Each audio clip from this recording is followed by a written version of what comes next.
Assalamualaikum teman-teman, seperti biasa sebelum mulai Mimin mendoakan semoga teman-teman semua selalu dalam keadaan sehat walafiat. Oke, kali ini kita akan melanjutkan Martial Master versi novel bagian 317. Bagi yang baru bergabung, selamat bergabung. Dan bagi yang belum subscribe, subscribe dulu lah agar Mimin tambah semangat lagi nih bikin videonya. Oke, kalau sudah kita langsung masuk ke isi ceritanya.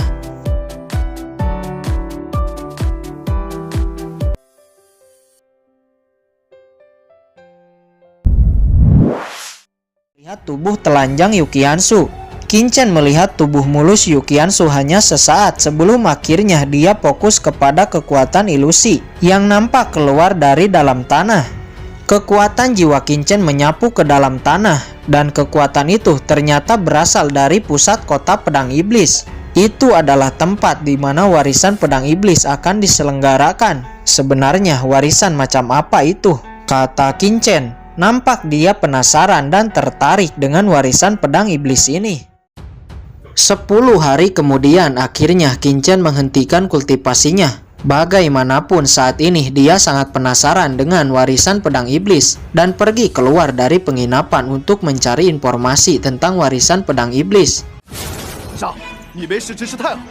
Di saat Kinchen keluar dari penginapan, nampak dua orang anak muda sedang menunggunya. Itu adalah Suji. "Kamu, apakah mulutmu sudah bersih sekarang?" kata Kinchen. Mengingat kejadian memalukan itu, Suji sangat marah. "Kakak Suang, lihatlah betapa sombongnya anak ini," kata Suji. "Bocah, kamu telah melukai Suji, saya akan memberimu pelajaran. Ngomong-ngomong, di mana wanita cantikmu itu? Saya akan menjadikannya pelacur di rumah bordir," kata Suang. Pada awalnya, Kinchen tidak ingin meladeni mereka. Namun karena Suang ini terus-menerus memprovokasinya, alhasil Kinchen tidak menahan diri. "Kamu jangan membuat keributan dengan pengunjung penginapan kami," kata penjaga penginapan kepada Suang. "Hahaha, pantas kamu begitu berani. Ternyata kamu sudah tahu para penjaga ini akan membelamu. Jika kamu berani, bertarunglah denganku 1 lawan 1, kata Suang. "Terima kasih Tuan Penjaga karena telah membela saya. Tapi tidak apa-apa, biarkan saya menyelesaikan urusan dengan orang ini," kata Kinchen. Bagaimanapun Suang ini hanya seorang jenius dari lembah pedang kelas awal Martial King. Jelas bukanlah lawan Kinchen. Dan benar saja, Suang dikalahkan hanya dengan satu gerakan, bahkan dia hampir tidak bisa melawan.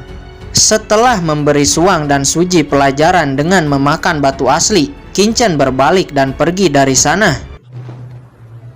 Kinchen pergi ke pusat kota pedang iblis dan sampai di sebuah menara berbentuk pedang. Disinilah warisan pedang akan diselenggarakan.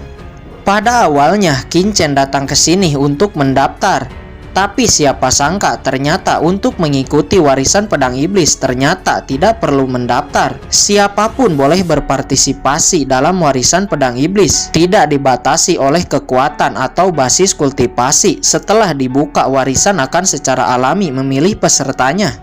"Kinchen, apakah kamu datang ke sini juga ingin berpartisipasi dalam warisan pedang iblis?" kata Ye Wudao.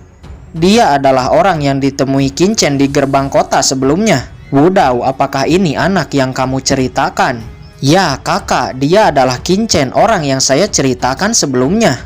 Dialah yang menghajar Pu Chengyun di gerbang kota waktu itu." "Kinchen, ini adalah kakak laki-laki saya, Ye Wuming." Kinchen melirik Ye Wuming dan merasakan basis kultivasi dan niat pedang Ye Wuming sangat kuat. Mungkin sama dengannya.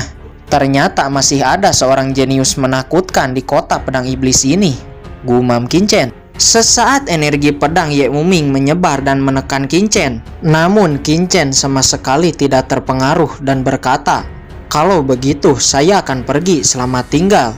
"Kinchen, tunggu," kata Ye Wudao. "Ada apa?" kata Kinchen. "Saya dengar leluhur tua keluarga Pu Yingji datang ke sini dan sedang mencarimu karena konflik dengan Pu Chengyun sebelumnya. Jadi berhati-hatilah," kata Ye Wudao. "Oh begitu, tidak apa-apa, jika dia ingin datang maka datanglah," kata Kinchen. Dia sama sekali tidak takut dan pergi dari sana.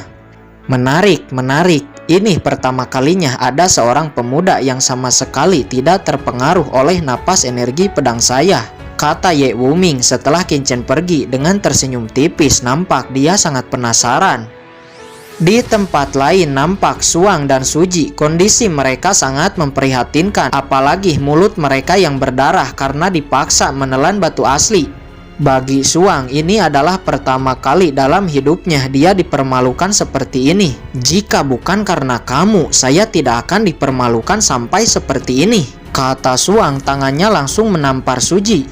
Kakak Suang, saya juga tidak tahu jika anak ini ternyata sangat kuat, kata Suji. Suang kemudian mengabaikan Suji dan pergi meninggalkannya. Aku akan membawa keluhan ini kepada Tuan Hanli. Biarkan Tuan Hanli yang akan mengajari anak itu, kata Suang. Dia bergegas pergi. Orang bernama Hanli ini adalah seorang murid dari Sekte Pedang Iblis tingkat benih. Di Sekte Pedang Iblis, murid dibagi menjadi 4 tingkat, yaitu murid tukang, murid luar, murid batin, dan murid benih. Hanli ini termasuk murid benih, salah satu jenius tertinggi Sekte Pedang Iblis. Setelah bertemu dengan Hanli, nampak Suang langsung berlutut. Hormat kepada Tuan Hanli, kata Suang.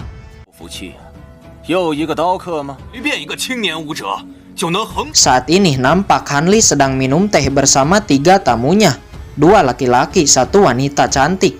Sedangkan ada 1 tamu lagi yang baru sampai. Orang ini bernama Du Qingcheng dari keluarga Du dinasti Tianmo. Suang sekilas melihatnya dan merasakan aura yang sangat kuat dari Du Qingcheng ini. Suang, bangunlah, ada apa kamu mencariku dan mengapa mulutmu terluka, kata Hanli. Tuan, saya telah dipermalukan oleh seorang anak. Anak ini sangat kuat, saya berharap Tuan mengambil tindakan untuk saya, kata Suang. Oh, begitu. Siapa yang paling kuat di sini? Bisakah untuk memberi pelajaran kepada anak itu, kata Hanli. Jelas saya yang paling kuat di sini. Ketiga orang ini hanyalah sampah, kata Du Qingcheng. Sontak hal ini pun membuat ketidakpuasan dari ketiga orang itu.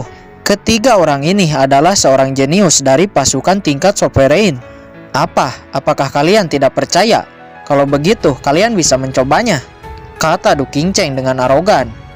Segera salah satu dari ketiga orang itu maju. Dia bernama Hu Jinghua dan langsung melayangkan serangannya. Namun Du Qingcheng ternyata sangat kuat. Dia dengan mudah mengalahkan Hu Jinghua. Selanjutnya, 1 laki-laki lainnya yang bernama Su Wencheng juga dengan mudah dikalahkan. Bahkan 1 wanita cantik itu juga dikalahkan dengan mudah. Akhirnya, ketiga jenius muda itu pergi dari sana. Sebelum pergi, dia berkata, sampai bertemu di warisan pedang iblis. Bagaimana, apakah anak yang mengalahkanmu dengan 1 gerakan itu masih lebih kuat dariku? Kata Du Qingcheng seraya menatap Suang. Tidak, sepertinya anak itu tidak sekuat senior, kata Suang. Kalau begitu saya tidak tertarik untuk memberi pelajaran kepadanya, kata Du Qingcheng. Mendengar Du Qingcheng yang tiba-tiba tidak tertarik, Suang menjadi menyesal karena telah mengatakan bahwa Qin Chen lebih lemah darinya. Tidak perlu untuk saudara Du mengambil tindakan. Saya sendiri yang akan memberi pelajaran kepada anak itu, kata Hanli.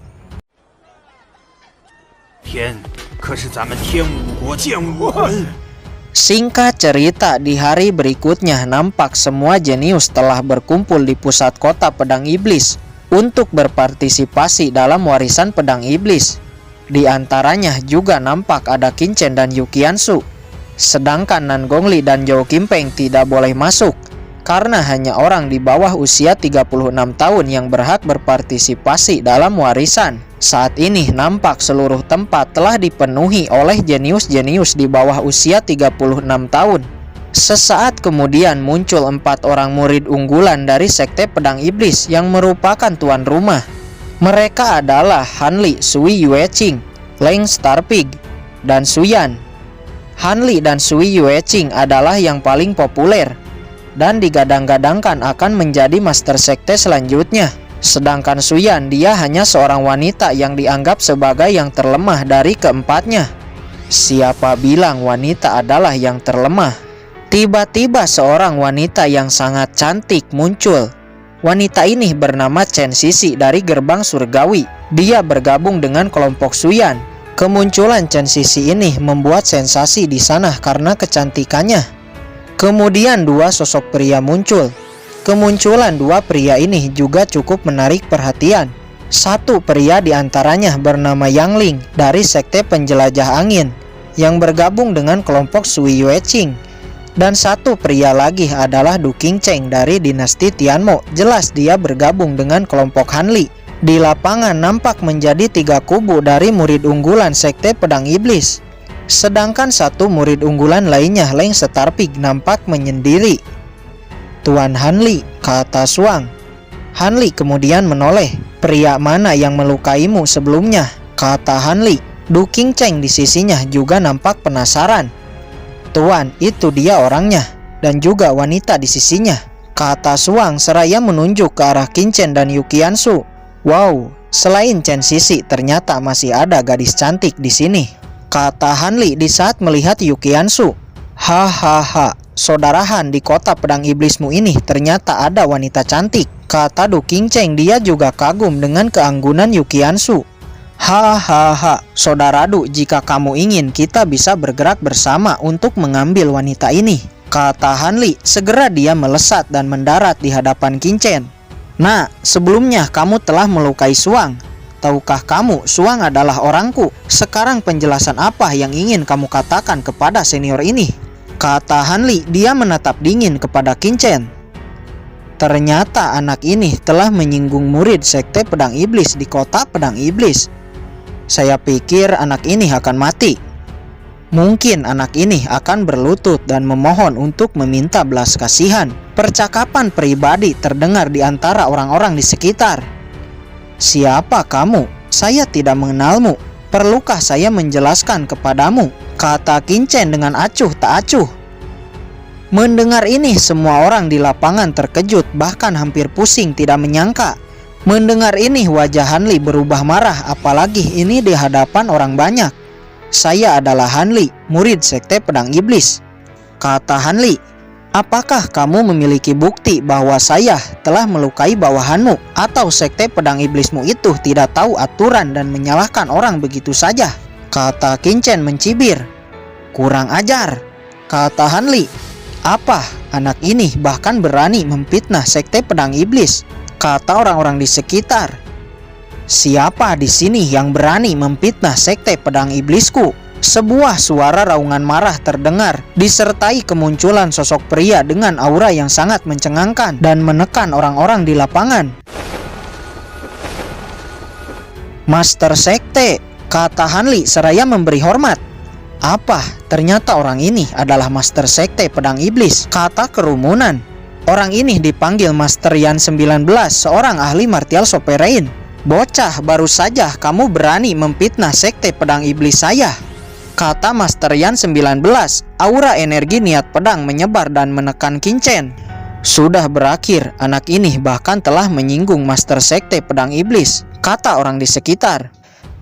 Ingin menghancurkanku dengan niat pedang, mimpi," kata Qingchen. Walaupun basis kultivasinya lebih rendah dibanding lawan, tapi pemahaman niat pedang Qingchen sudah cukup tinggi. Aura niat pedang Qingchen menyebar dan langsung memblokir niat pedang Master Yan 19. Semua orang di sana tidak menyangka Qingchen mampu menahan niat pedang Master Yan 19. Sedangkan Master Yan 19 yang mengetahui aura niat pedangnya diblokir oleh seorang anak-anak, dia cukup terkejut dan berkata, "Wah, menarik, menarik."